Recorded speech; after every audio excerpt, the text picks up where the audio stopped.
Football ലോകകപ്പിന്റെ ചരിത്രത്തിലെ ഏറ്റവും വലിയ അട്ടിമറികൾ ഒന്നിൽ നിന്നാണ് അർജന്റീന ഇപ്പോൾ രക്ഷപ്പെട്ടു പോകുന്നത്. ലോകകപ്പ് നോക്കൌട്ട് ത്രില്ലറിൽ കേപ്പ് വെർദെയുടെ പോരാട്ടത്തിൽ വിയർത്ത അർജന്റീന ഒടുവിൽ ജയം സ്വന്തമാക്കുകയായിരുന്നു. മത്സരത്തിലുടനീളം അർജന്റീനയെ വിറപ്പിച്ച് ഒടുവിൽ കേപ്പ് വെർദെ പരാജയപ്പെട്ടു എന്നതാണ് ശരി. 2-നെതിരെ 3 ഗോളിനായിരുന്നു അർജന്റീനയുടെ വിജയം. ടൂർണമെന്റിൽ ഉടനീളം അട്ടിമറികളിലൂടെ ശ്രദ്ധേയരായ കേപ്പ് വെർദെയുടെ മികച്ച ചെറുത്തുനിൽപ്പിനെ അതിജീവിച്ചാണ് ലയണൽ മെസ്സിയും സംഘവും അവസാന 16ലേക്ക് എത്തുന്നത്. ലയണൽ മെസ്സി, ലിസാൻഡ്രോ മാർട്ടിനസ് എന്നിവർ ഓരോ ഗോൾ വീതം നേടി. ഒരെണ്ണം കേപ്പ് വെർദെ താരം ഡിനിയുടെ സെൽഫ് ഗോളായിരുന്നു. ഡെറോയ് ഡുവറ്റെ, സിഡ്നി ലോപ്പസ് എന്നിവരുടെ വകയായിരുന്നു കേപ്പ് വെർദെയുടെ 2 ഗോളുകൾ. ലോക റാങ്കിങ്ങിൽ 64ാം സ്ഥാനത്തുള്ള കേപ്പ് വെർദെ ലോക 2ാം നമ്പർ ടീമിനെയാണ് 120 മിനിറ്റ് ആശങ്കയുടെ മുൾമുനയിൽ നിർത്തിയത്. മത്സരത്തിന്റെ 29ാം മിനിറ്റിൽ മെസ്സി നേടിയ ഗോളിലൂടെ അർജന്റീന ലീഡ് എടുത്തപ്പോൾ കേപ്പ് വെർദെയുടെ പരാജയം പ്രവചിച്ചവരായിരുന്നു ഭൂരിഭാഗം ആളുകളും. എന്നാൽ രണ്ടാം പകുതിയിൽ ഡെറോയ് ഡുവറ്റോയുടെ ഗോളിലൂടെ കേപ്പ് വെർദെ ഒപ്പമെത്തുകയായിരുന്നു. 90 മിനിറ്റിന് ശേഷം മത്സരം അധിക സമയത്തേക്ക് നീണ്ടു. അധിക സമയത്തിന്റെ തുടക്കത്തിൽ ലിസാൻഡ്രോ മാർട്ടിനസ് അർജന്റീനയെ വീണ്ടും മുന്നിലെത്തിച്ചു. അതോടെ അർജന്റീന വിജയം ഉറപ്പിച്ചെന്ന് കരുതിയപ്പോൾ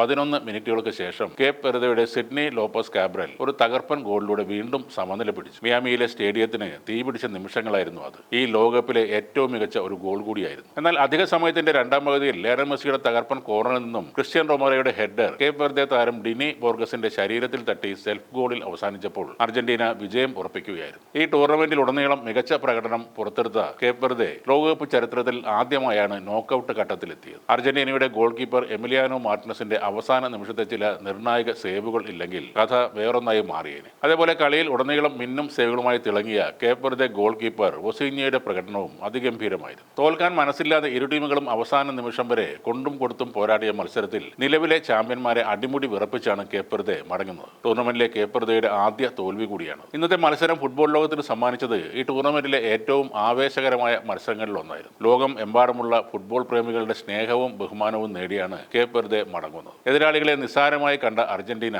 കേപ്പ് വെർദെയുടെ ആദ്യ ഗോളിന് ശേഷമാണ് ഉണർന്നു കളിക്കുന്നത്. 2 തവണ പിന്നിലായിട്ടും ലോകത്തെ ഏറ്റവും മികച്ച ടീമിനെതിരെ പതറാതെ പൊരുതിയ ആ ചെറിയ രാജ്യത്തിന്റെ പോരാട്ട വീര്യം ഈ ലോകകപ്പിലെ മറക്കാനാകാത്ത ഒന്നാണ്. മത്സരം കഴിഞ്ഞപ്പോൾ സന്തോഷത്തെക്കാൾ ഏറെ ആശ്വാസമാണ് അർജന്റീന ആരാധകരുടെ മുഖത്ത് കാണാനായത്. രക്ഷപ്പെട്ടു എന്നൊരു ഭാവം. മത്സരശേഷം സങ്കടപ്പെട്ടിരുന്ന കേപ്പ് വെർദെ താരങ്ങളെ മെസ്സിയും മാർട്ടിനസും ചേർന്ന് ആശ്വസിപ്പിക്കുന്ന കാഴ്ചയും ഏറെ മനോഹരമായിരുന്നു. തോറ്റെങ്കിലും മിയാമിയിലെ മൈതാനത്തും കോടിക്കണക്കിന് ഫുട്ബോൾ പ്രേമികളുടെ മനസ്സിലും തങ്ങളുടെ പേര് സുവർണ്ണ ലിപികളിൽ കൊത്തിവെച്ചാണ് കേപ്പ് വെർദെ മടങ്ങുന്നത്. ഈ ലോകകപ്പിൽ അർജന്റീന കിരീടം ഉയർത്തിയാലും ഒരു ഉൾക്കിടിലത്തോടെ അവർ ഓർമ്മിക്കുന്ന ഒരു പേരായിരിക്കും കേപ്പ് വെർദെ എന്നത്.